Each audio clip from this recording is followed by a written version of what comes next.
প্ৰায় 3 কিলোগ্ৰাম ওজনৰ মাছ ধৰি নামতিত লাভ কৰিলে নগদ 1.5 লাখ টকাৰ পুৰস্কাৰ।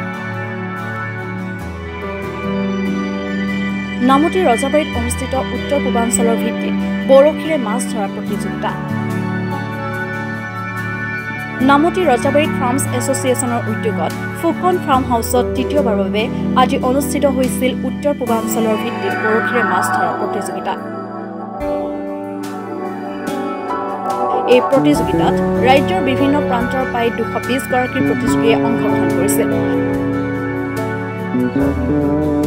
এই প্ৰতিযোগিতাত খোৱাঙৰ পল্লৱ চেতিয়াই 2.825 কিলোগ্ৰাম ওজনৰ মাছ ধৰি প্ৰথম পুৰস্কাৰ লাভ কৰিছিল। মৰাণৰ মৃদুল সোণোৱালে 2.618 কিলোগ্ৰাম মাছ ধৰি দ্বিতীয় পুৰস্কাৰ আৰু এম ফুকনে 2.529 গ্ৰাম মাছ ধৰি তৃতীয় পুৰস্কাৰ লাভ কৰিবলৈ সক্ষম হয়।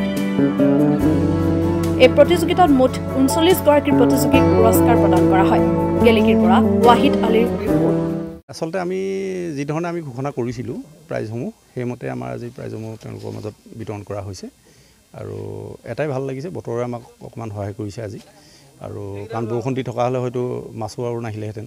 এতিয়া প্ৰত্যেকেই অন্ততঃ প্ৰায় 200 পিছমান মাছ আমাৰ আজি উঠাইছে আৰু ভাল লাগিছে সেইটোতে। যদি তেখেতসকল ইমান দূৰৰ পৰা আহি যদি মাছ উঠাবলৈ নাপালেহেঁতেন আমাৰো বেয়া লাগিলহেঁতেন। আৰু দ্বিতীয় কথা হৈ গ'ল, খেলখন যথেষ্ট সুকলমে পাৰ হৈ গৈছে, কোনো ধৰণৰ ইয়াত অপ্ৰীতিকৰ পৰিস্থিতিৰ সৃষ্টি হোৱা নাই, গতিকে আমি সম্পূৰ্ণ সুখী।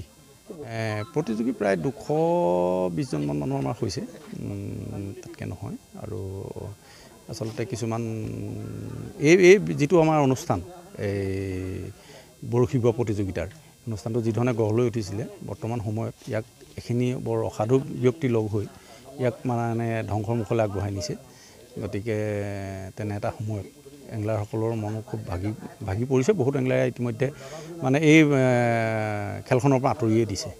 তাৰ মাজতো আজি আহিছে তেখেতসকল, ভাল লাগিছে। ডিমাপুৰৰ যথেষ্ট ব্যক্তি আহিছে, আপোনাৰ সদৰ কি ক'ব মঙলদৈৰ পৰা আহিছে, আপোনাৰ গোলাঘাট আহিছে, লখিমপুৰ, ধেমাজি, এনেধৰণে যথেষ্ট দূৰৰ পৰা আহিছে, তিনিচুকীয়াৰ পৰাও আহিছে আমাৰ মানুহ।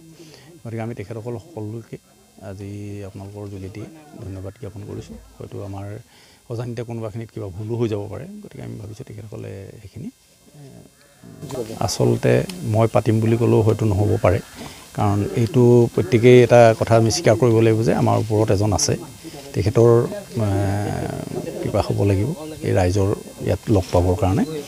কাৰণ এইটো এটা এইখন প্লেটফৰ্মত আচলতে বিভিন্নজনৰ ব্যক্তিক লগ পোৱাৰ এটা মানে মুহূৰ্ত, আৰু এইটো চবেই আচলতে অনুভৱ নকৰে, আমি কিন্তু অনুভৱ কৰোঁ। ইয়াত টকা পইচাৰ কথা নাহে, টকা পইচাৰ এইটো ব্যৱসায় নহয়। আজি ধৰক আমি ইয়াত লগ পাইছোঁ আমাৰ জ্যেষ্ঠসকলক বা আমাৰ গাঁৱৰ ৰাইজ বা বিভিন্ন অঞ্চলৰ ব্যক্তিক, ইয়াত লগ পোৱাৰ উদ্দেশ্যটো হৈ গ'ল এই অনুষ্ঠানটো। গতিকে ইয়াক আমি যদি ব্যৱসায় ভিত্তিত ভাবি লওঁ, কোনোবাই যদি লাভালাভৰ কথাটো বেছিকৈ ভাবে, তেতিয়াহ'লে হয়তো এই অনুষ্ঠানটো নাথাকিব আৰু ইয়াৰ যিটো সুদূৰ প্ৰসাৰী প্ৰভাৱ এইটো শেষ হৈ যাব।